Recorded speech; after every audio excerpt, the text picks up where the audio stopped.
Hello everyone, welcome back, and hello to anybody who's new. My name is Anna, and since June last year I started on the Cambridge weight plan, and actually since May last year I started my big ambition to lose a whole 70 kilos. I tried on Slim Fast for 1 month, and then I moved on to the Cambridge diet, and I have been on the Cambridge diet ever since, with a tiny break. So if you see my videos from last June until now, you'll see that I have a part, I didn't class it as part 1, but then from about March I started a part 2, which is what I've kind of picked up after a couple of months break. So effectively I've been on the Cambridge diet for just under a year, but really trying this quest for a 70 kilo weight loss since last May. So actually I have now been on this for about a year, and wanted to give you a quick update of where I am. So as I said, if you're new, welcome, and get yourself comfortable and subscribe and set for notifications and all of those wonderful things. And for all of those of you who are, welcome back. Thank you so much for joining me another week. I hope you're well and you're staying safe, and let's get going with this week's update. So this week's weight loss has been pretty good. So it was 1.4 kilos, which is 3 pounds. Delighted, absolutely delighted with that, especially after the previous few weeks. On the first week of round 2 I lost a stone, and then after that I lost I think it was 1.3, then 1.1, and now I've gone up to 1.4 kilos, which brings the total for the first 4 weeks of round 2 to 10.4 kilos, which is 23 pounds, and that makes a total of 1.65 stones. As always, this diet, if you follow it, it just does not let you down. It's absolutely amazing. I love the speed, I love how it makes you feel, the energy, and the fact that it helps me to really stay focused, and I know that as long as I follow it I will achieve great and amazing weight loss results. So that's been fantastic. So that means if I bring it back to the total. Now, by the way, for those of you that are new, if you think I'm going to give you my actual weight, that's not going to happen until I reach my weight goal. The day that I reach my weight goal, I will do a massive reveal of what my starting weight was and what my end weight is. But for now, I will just give you the weight loss that I have so far. So to date, since the 1st of May last year, I have lost a total of 54.4 kilos, and that is a total of 121 pounds, which is 8.66 stone. I just can't even comprehend how much weight that is. I mean, I've gone beyond now 2 full suitcases, so it's like 2 suitcases and hand luggage or something along those lines. It's just immense, and the difference that a year makes in how you feel, in your confidence, in your weight, in your clothes, in how you carry yourself, in the energy and the appetite that you have for doing things, is just amazing. So I can't believe the difference that a full year has made to me. It's just been incredible, and I still have about another 3 stone to go, so about 21 kilos. But I am getting that much closer. I can see the finish line getting closer and closer all the time. I think it's probably going to take me another 4 months, give or take. That's kind of what I'm working to, which means that by the time I get to my birthday in September, my birthday's in September, I hopefully would be at goal. So what an amazing birthday present to have, to be at goal weight for my birthday. So that's kind of my target at the moment. That's what I'm going for. So I am absolutely delighted. Anyway, so as you know, or if you're new you won't, but one of the things that I like to do is to reflect on my learnings and how I've been and what's helping, what isn't helping. So I just thought, given that I've been on it for a year and all of the weight that I have done, I thought I would do a little bit of a kind of recap of what have I learned in the last year of weight loss, particularly through Cambridge, because I have to say Slim Fast did not do anything for me other than give me massive cravings. And I lost, I think it was about 2 kilos in a month, because I kept having the product and then eating all sorts of things after that, so that did not work for me very well. But since finding Cambridge has been really transformational, and so I thought, okay, well, I'll let you know what I have learned in a year of, just under a year of Cambridge, in a year of full-on diet focus. They're in no particular order, they're just kind of things as they came to me, so I'm just going to go through them and do a little bit of talking. But I would also please make sure that if you got any specific learnings of things that you found during your weight loss or that have particularly helped you, I'd love to hear about it, so please leave some comments. Let me know how you're doing, let me know how you're getting on, and if there's any specific areas of support that you'd like me to cover in the future, I'm more than happy to go through all of that. So on with the learnings reflections. The first one is set yourself ambitious goals. So when you think about weight loss, there's always this kind of tentativeness around it, especially if you've been on and off dieting and you've been trying pretty much everything going to lose weight. You build a sense of skepticism towards any form of diet around, well, I'm going to do it, let's see if it works, let's see if it doesn't work. Pretty much every diet, if it's the right one, will work for you, will work as long as you follow it. But what is important is that you set yourself ambitious goals that you want to go after, and then you think about how you're going to achieve it. Is that diet going to support you? Do you need to do something different? Is that the right thing for you? And even if, you know, give yourself specific timelines to do that, because even if you don't make it, I didn't lose 70 kilos in a year. To be honest, I didn't apply a time frame, but I was kind of hoping that I would do that. But you know, okay, so I haven't lost 70 kilos in 1 year, but I've lost 54.4. Let me think. You know, if I hadn't set my target to begin with, I would not have even achieved a quarter of that, and I would have been in a very similar place that I was a year ago, and I would have still been feeling miserable about myself, and I would have probably still been eating to hide my feelings and everything else I was doing. So you know, having that big target and believing in yourself and thinking you're worth going after that big challenge, and you're going to do whatever it takes to help you get there, and by whatever it takes, I mean in a healthy, supportive kind of way, then you know, that's important. But having that belief in yourself and knowing that you can do that, and really going after something and working for it can really give you a sense of purpose, and that's really important to make sure that you stick to it, and that you will find any way that is supportive of you in a healthy, natural way to, or I mean, if there are people that need operations, for me, I knew that I wanted to do this in a healthy, natural way, without needing to do any gastric bypass or anything like that. I just wanted to be the one to do it, and I wanted to focus on it. So that's where I started. Then the second piece is that focus is key. You know, focus in terms of that one goal I spoke about is very much related, but also your mindset and what you put your attention to. So what you feed your brain is what you will be focusing on. So if you're constantly focusing on food, like I used to do, I used to watch all forms of food programs, and all forms of my Instagram feed was all of these amazing cooking concoctions and baking and cakes and food of all sorts, and it's just constantly going through your mind. That's the input that you're giving your brain in terms of those are the things that are happening. You're just going to want more food all the time.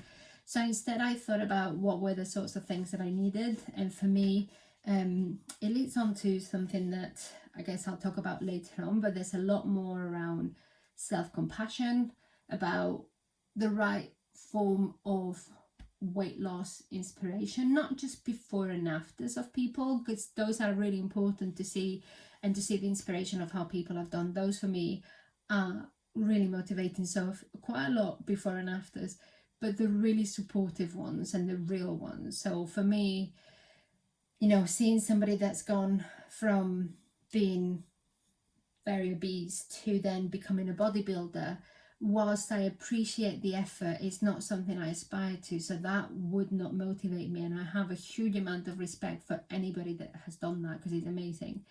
But for me, seeing normal everyday people that have done the before and afters, that have the families, that just get on with life, and doing that is what really drives me and what really helps me to say, you know, I can do that too. So starting to feed that, also any form of motivational quotes around how to keep going, how to keep a positive mindset, how to focus on yourself without feeling guilty about it, anything like that was important for me. So I shifted my attention to a lot of those things. And also just a lot of random things, whether it's just dogs doing stupid things, or whether it's personal growth, or whether it's travel and things that I want to do and places that I want to go, things that will give me the inspiration to continue and to want me to do differently and to have a different lifestyle than I had before, so that my life does not revolve around food, is incredibly important. So that focus on where you focus your attention, I think, is pretty key. The next one is around celebrating every single little success, well, little and big. You know, I've just spoke about my 54.4, but it all started with the first couple of pounds.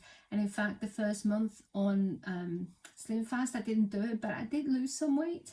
And then I thought, well, I have lost, but I'm not going to get to where I want to, so let me find something else. And then just celebrating the fact that I had made that decision, and that was something that was supportive, that was a big win.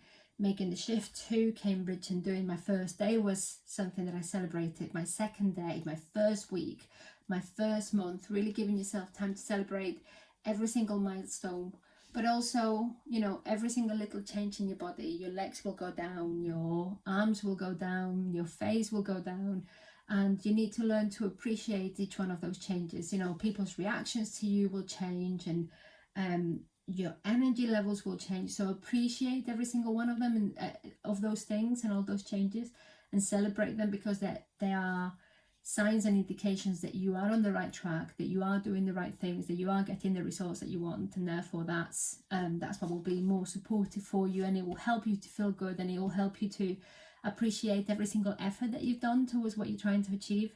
So that's really important as well. I guess it leads me to the other thing, is that your body will change. So learn that your body will change. Of course, you're doing this for weight loss, you want your body to change, but accept that it will never change in the way that you want it. So for me, one of the things that I want was for my belly to go down, and that's always the last thing to go down. So my body goes down in stages, and it starts on my face, then on my neck, then it goes down to my chest, then my arms, then my legs, and then I've kind of split my belly between upper belly and lower belly. So then my upper belly, and then my lower belly, and somewhere along the way there's also my bum that goes down. That's the order in which my body goes down. I wish it went belly first. It just doesn't. It really just doesn't do that. So I have to live with that. I have to deal with that. And I also have to deal with the fact that when this goes down and my chest goes down, then I can see a lot more of my belly. So there are times in the weight loss that I feel like my belly has increased, but actually it's because chest area has gone down, and then I can see a lot more of my belly than I did before. So you will find that you're feeling different about your body, and your body will be reacting in different ways. And it will just not change in the way that you want to. But if you keep at it, eventually the fat will need to go from where it needs to go. So eventually the fat does go down from the belly, and then it starts the cycle again, because you kind of go down almost like a layer of fat, and then the next layer down, and then the next layer down. So it is important to notice and realize how your body loses weight. That I've shared with you, that's how my body loses weight. Yours might be different. You may start on your bum and your legs first. It's different by person, but just understand that, appreciate it, and know that if you're going down and, like I've just said, you feel like your belly sticks out more, it's because something else has gone down, and that's something to celebrate. So just accept that your body will change in different ways, and eventually you'll start to see the changes that you want. You know, I can tell you, I always wanted to have a long neck, because I've seen, like, my sister has a really nice long neck, and I always thought, well, I wish I had one, and all I had was a massive big neck that kind of hung out, and I always saw my brother's cheek and jawline, and I always thought that was really nice. You know, and I'm working with what I have. You all work with what you have, but what I can see today here is I do have a neck, and it's not a short neck like I used to think that I had, and my jawline is starting to get quite defined. So actually, things are happening. It's taken a while. I mean, I had a very drastic starting point, and if you haven't seen it, go back to my very first video. I recommend that you do that. Even if you don't go into it, if you're going to it, great, but just look at the pictures and the thumbnails, you will be able to see the change. But your body will start to change, and you will eventually see the changes. You'll find yourself one day, you know, noticing my hands and my knuckles are more noticeable, whereas at one point I had like baby hands with nothing but dimples in them. You know, things like that. So appreciate it. I'm still trying to get over the fact that sitting down anywhere is a lot harder when you have a lot less bum. I have a lot less cushioning happening down there or back there, but I'm learning to roll with it. And I'm also learning, I'm trying to find a new position to sit down because I can feel a lot more bones on my bum than I used to be able to. So, you know, some interesting things happening. Having said that, the next thing that I wanted to say is it is okay. Actually, let me just frame that a different way. Compassion for yourself is key.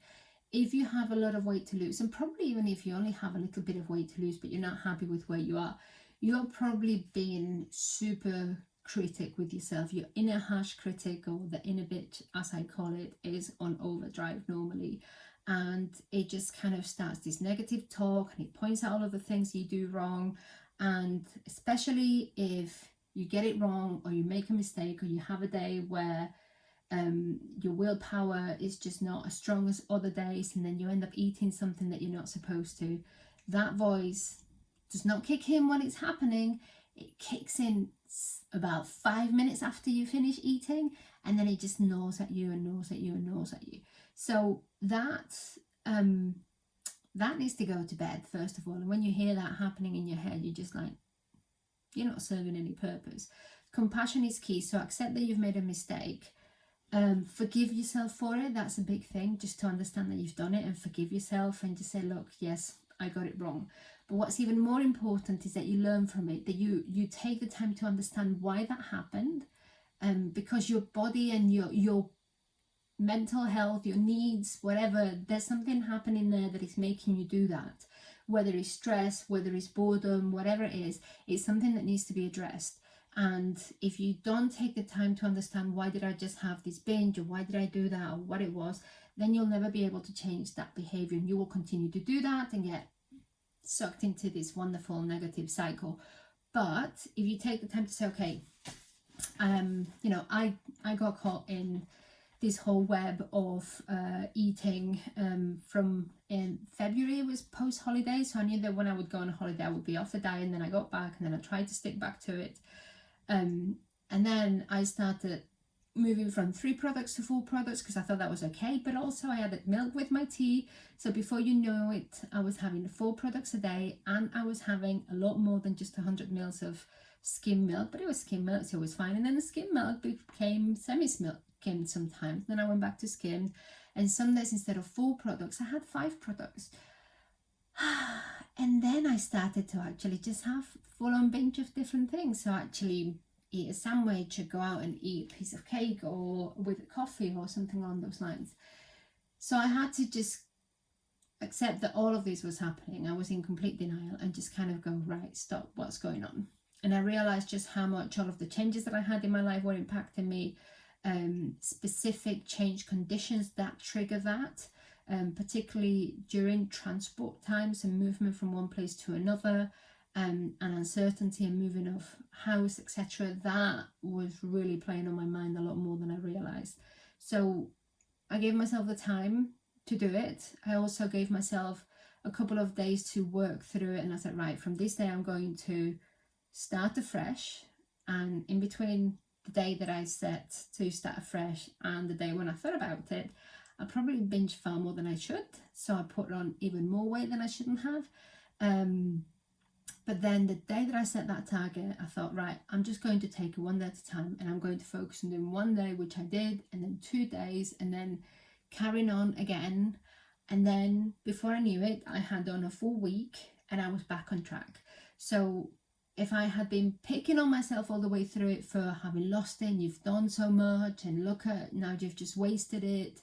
If I had continued with that negative talk, then I probably would have continued to eat, and I would have been in a downward spiral that would have triggered me beyond the weight that I had put on. And I think by the time you put on a stone, by the time you get 2 stones, then it really pushes you into dangerous territory. So I was just about able to bring it back in, but I think it was because I didn't put myself down for it, and I just said, okay, something's happening with you. What is it? How can we do something about it? And I think that really helped. So understanding those triggers is really important, and making sure that you can deal with them. So forgive yourself for those mistakes, and I will just say forgive yourself for mistakes past, present and future, because you will make them. It doesn't matter what you do, you will make them. Just accept it, period. Just move on. You accept you make mistakes, it's okay. Did you learn from it? That's what's important. And then learn your lesson, do something about it, move on. What else? Learn from everything. Learn from everything you do, learn from what works, learn from what doesn't work. We've established that, but also learn from what works. Because for me, one of the major learnings that I've taken is just how much having very clear routines and very specific meals, and that structure, how much it helps me to just stick to the diet. And once I get into this mindset of that's what I'm having, it helps me because I don't have to think beyond that. I don't have to bring in my willpower into my daily routine activities. So I've learned about habits and how important they are. I've learned about foods and which foods react well to me or not. I've learned about the products and which ones make me hungry or not, and which ones I feel better with. I've learned about the amount of sleep that I need a day and the days that I feel better or not. I keep learning about my body and how it's changing and what feels good and what doesn't. I keep learning about people's reactions and how to deal with them. I keep learning about how to think about the next step, and I still need to learn so much more. So learn from everything, appreciate it, and find what habits and what things are positive to you that you want to continue to build into your life and to keep on bringing into it. That will be very supportive to help you not only lose the weight but sustain it going forward, and kind of build this habit of how do I help myself. Which then kind of leads me to the next thing, which is make time for yourself. So make time for yourself, because you are going to need it. You will be going through a lot of changes, and it is not a very low calorie diet such as the Cambridge plan. It's not an easy diet to do if you're not focusing on yourself. You need to give yourself time for you. So make sure that you set time for yourself.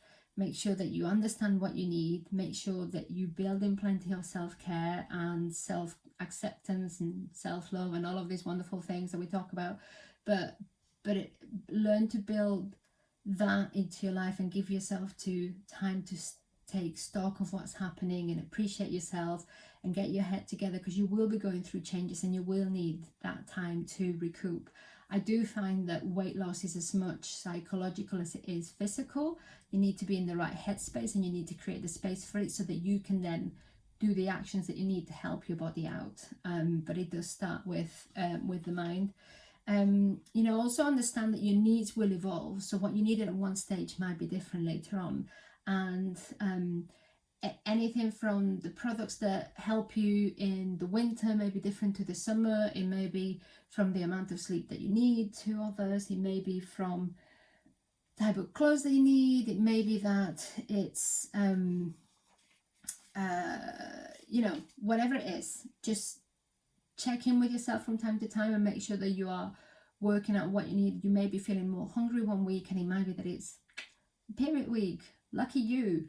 So you may be feeling hungrier and you may need just more water and things like that, or something else to keep you entertained, just so that you're not focusing on food. So your needs constantly change. Make sure that you give yourself time to focus on that so you can cater for your needs. Also, just accept that you're not being selfish if you are focusing on taking care of yourself. You know, you're not responsible unless you're bringing up children or you're caring for somebody else. You're not responsible for taking care of everybody else around you, and you're not responsible for them being happy. Of course, we all want to make people around us happy, or most of us do, but you are not personally responsible for it. You do your part, but you can't hold yourself accountable for that. But you can hold yourself accountable for you, for your state of mind, for how you feel, and for how you act. That is all you can do. And you're not being selfish for focusing on yourself and for building that extra time that maybe you didn't used to. And it's important that you realize that, because otherwise you won't break that cycle. You'll find excuses that will creep in subconsciously to stop that. I guess then I go into, I've got my little cheat note of the things that I wanted to go through. So make sure that your reasons why you're doing are important to you. It's not just about having a goal. It needs to be something that you personally connect to, because it needs to be a reason that helps to guide you through the tough times that you're going to have. You know, consuming 600-800 calories a day is a tough act, and therefore you will need something to help you focus on. So when you're feeling weak, you're like, right, I'm doing this because I need this, and I want that more than I want the food, and it's going to be worth giving this up, and it's worth not falling for temptation. So consider your whys, whether your why is because you want better health, because you want a different level of energy, because you have some event, because you want to be a better person, because you want to feel better about yourself. For me, it was about the amount of energy that I wanted to have and how much I wanted to do with my life. I felt that I was kind of more wilting little by little, because I was doing less and less all the time, and I felt like I was somehow becoming more and more of a just constantly at home indoor person, which is ironic in this day and time. But I just did not have the appetite to do anything. I couldn't be bothered to do anything. That's not even go on a trip, not even go on a holiday, anything like that. And that was just not me. And that was not the kind of person I wanted to be. I wanted to be active. I've always loved traveling. I've always loved discovering new places and new cultures and things. And I just felt like I was stopping being me, and I wanted to get back to that and that level of energy. But whatever it is for you, make sure that it's so important to you that you do not want to give that up, and find a way of remembering where you were and why you started, without allowing that to condition, because it shouldn't just condition the fact that you've been there. You can't stop that from happening. You've been there already, but that's also in the past. It's time to move forward. But remember why you started, and definitely keep in your line of sight why you wanted, where you want to go, why you want to do it, so that it can help you to keep going. Especially the more weight you have to lose, the more important it is to have that, because it is going to be a long-term process. So you need to find ways of building that resistance, that endurance, and that drive to keep going all the time. I've mentioned a couple of times about reactions from people, but reactions from people will change, from your more immediate near and dear, to people at work, to friends, to frenemies, to acquaintances, to random strangers that you meet and you pass. And the attention that you get will be different. I used to, given the size that I was, I used to get stares of people looking at me and looking at my belly. And it made me pretty self-conscious, and you could tell that people in the bus and in the tube would not want you to sit anywhere near them.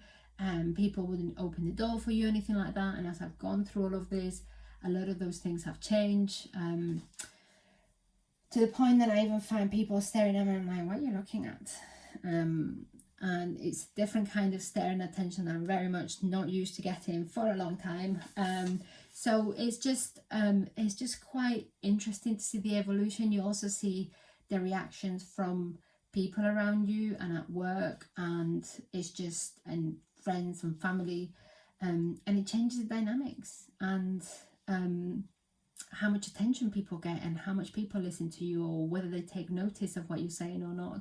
There's a huge amount of fat shaming. There's a lot of subconscious prejudice towards bigger people, and the perceptions of them. And I've definitely felt that, and a change and an evolution in all of that. And I haven't done this for people.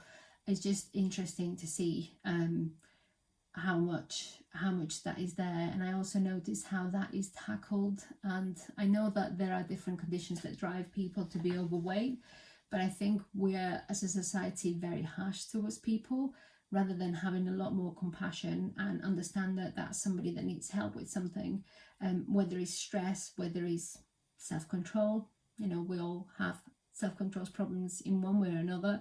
You know, there's a whole range of things that that may drive somebody to be overweight, including medical conditions. So there needs to be a lot more compassion for that. But don't allow others to condition you, whether their reaction towards you is good or whether their reaction to you is bad. Because if they didn't have time for you when you were bigger, why should they deserve your time now? I'm just saying. Anyway, and then, yes, it's not all bad about people. Find your support network and find your accountability mechanisms. So there will be, not everybody's like super negative. You do have people that help you, and they're there for you in all forms of circumstances. So find your support network. Get from people's reactions. You'll get to understand who are the ones that have your back and who are the ones that don't. So give your time to those who deserve it. Find that support network.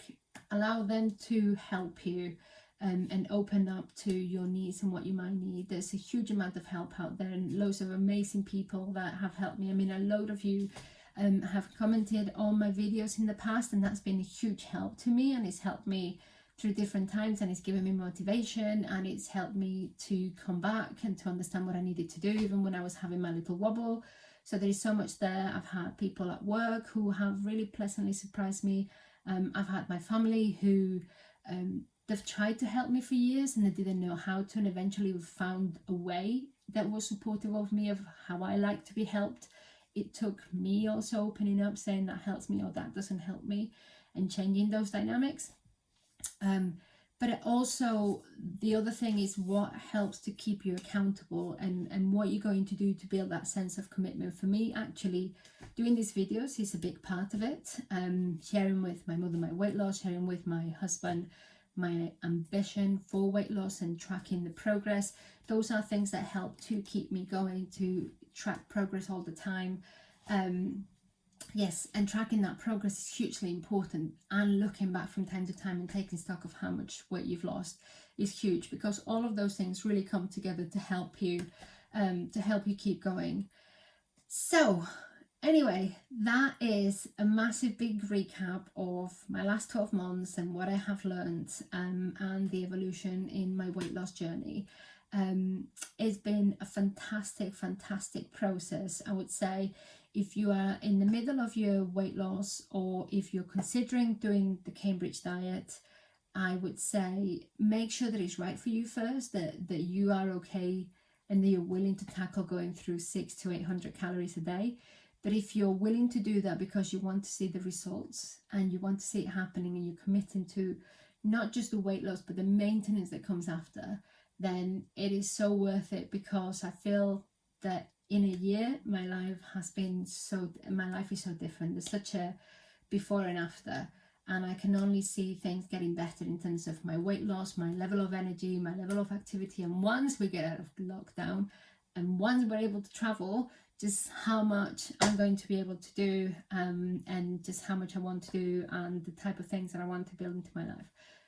So that is a massive big talk through everything I have learned in the last year. Hopefully any of that is helpful. If there's anything you'd like me to cover in more detail, or anything specific you'd like me to go through, please leave a comment. Have you gone through your own weight loss? How have you found it? Have you had any other learnings that I haven't gone through? Please leave the comments. I do want to read them, and I want to know all about it. I comment back on, I reply to every comment I get.